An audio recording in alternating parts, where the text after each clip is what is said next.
Hello there, Azer here. Just wanted to make a short video to update on the situation I'm in. Yeah, I guess I probably did not really have enough time at all because I was actually kind of fell into like this illness, I guess, and it really took the toll of my body, especially if I still had to work and I had to rest as well.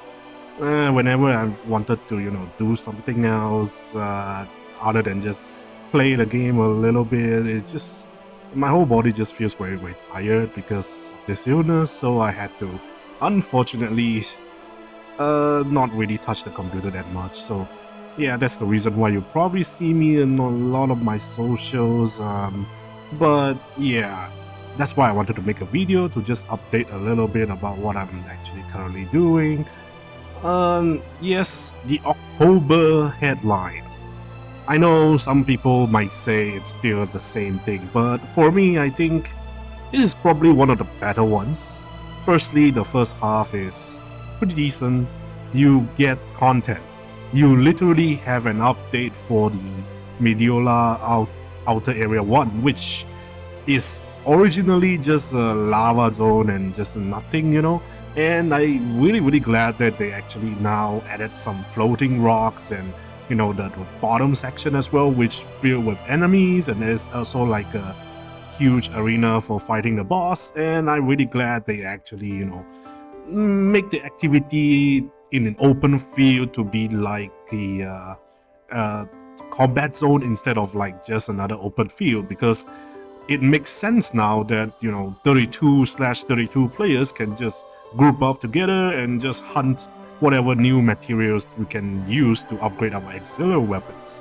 And of course, that comes with the new materials to upgrade your auxiliary weapon. You can also exchange it. You can actually upgrade them from the exchange NPC apparently, and it's pretty interesting. Uh, but of course, you had to watch out because if you really wanted to transfer your augment, make sure that you actually decide it's actually worth it to upgrade to the weapon. Because from what I've heard, if you have a wing guard, technically some people would just say to maybe you can still use wing guard if you think the upgrade is just slightly higher than usual. But yeah, of course, Exilio had to be stronger than Wingard because dual weapon is an upgrade. So, who knows? It depends on your choices. But just watch out about your augment transfer passes because it's very hard to come across it. You can only gain so much like vouchers before you can actually exchange for one. So yeah, keep in mind about that, I guess. But yeah, other than that, maybe just accumulate enough Meseta and you can just re-augment a whole new weapon completely. Probably that will be even cheaper than you think, I guess.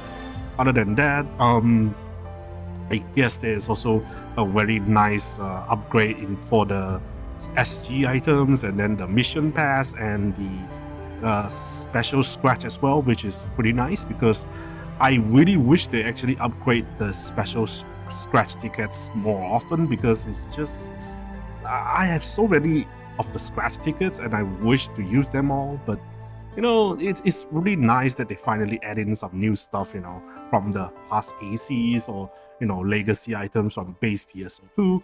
Though I really wish they actually complete the lineup from base PSO2 NPC stuff. I think the player base definitely still prefer those items than like random fashion items that have been upgraded into NGS specs. Other than that, second half is going to be the Halloween season thingy again. It's pretty straightforward, but the difference is that the exchange is actually not useless anymore. It's actually Exilio as well, which is, I don't know, it's pretty cool. And there will be increased rates also on like the deck space and nuisance plant. Oh, by the way, nuisance plant, one of my favorite training areas before it got outdated. Yeah, finally they actually upgraded. Yeah, that's actually pretty good. And then yeah, the rest of the other contents are basically just scratches. I think some of the AC scratches is pretty cool, but hey, uh, I think overall, if you were to just count the content-wise, they actually did work a little bit more in terms of like stuff for the free players. The Animatica phase is actually a success. At first, they were I don't really know why they keep advertising it as a showcase. I guess it's because it's actually one of the main points they wanted to do because it's the closest anime phase that we can ever get in comparison to something like Snip or the Lively phase or something, because those phases are still very weird somehow.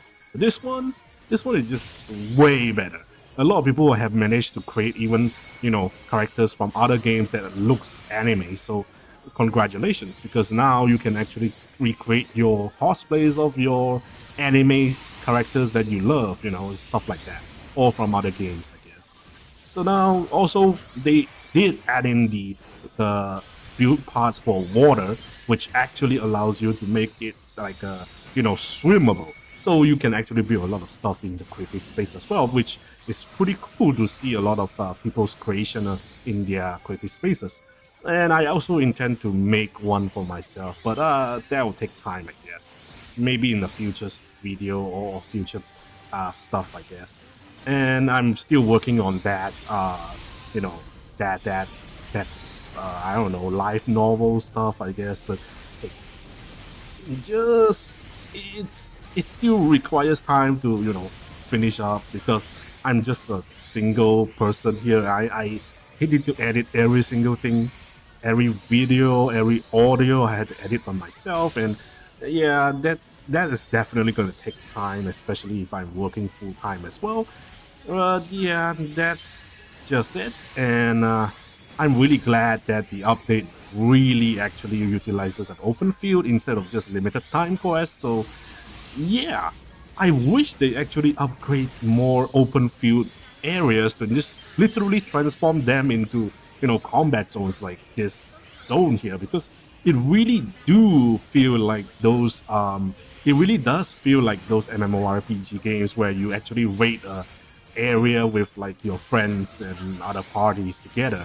Like you can literally bring like 32 members of your guild and just literally go ham in this place, and it will be so fun because everybody will be either using Mars, they'll be rotating around Mars and then rotating around their skills, and everybody can be able to support each other with the new Tector expansion as well, which is also pretty cool. By the way, you can just watch Katie's video about that.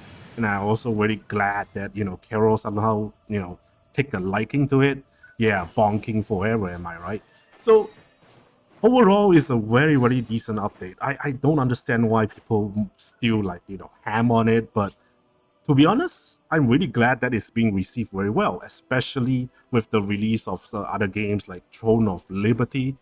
Yeah, the MMO genre is really just you know.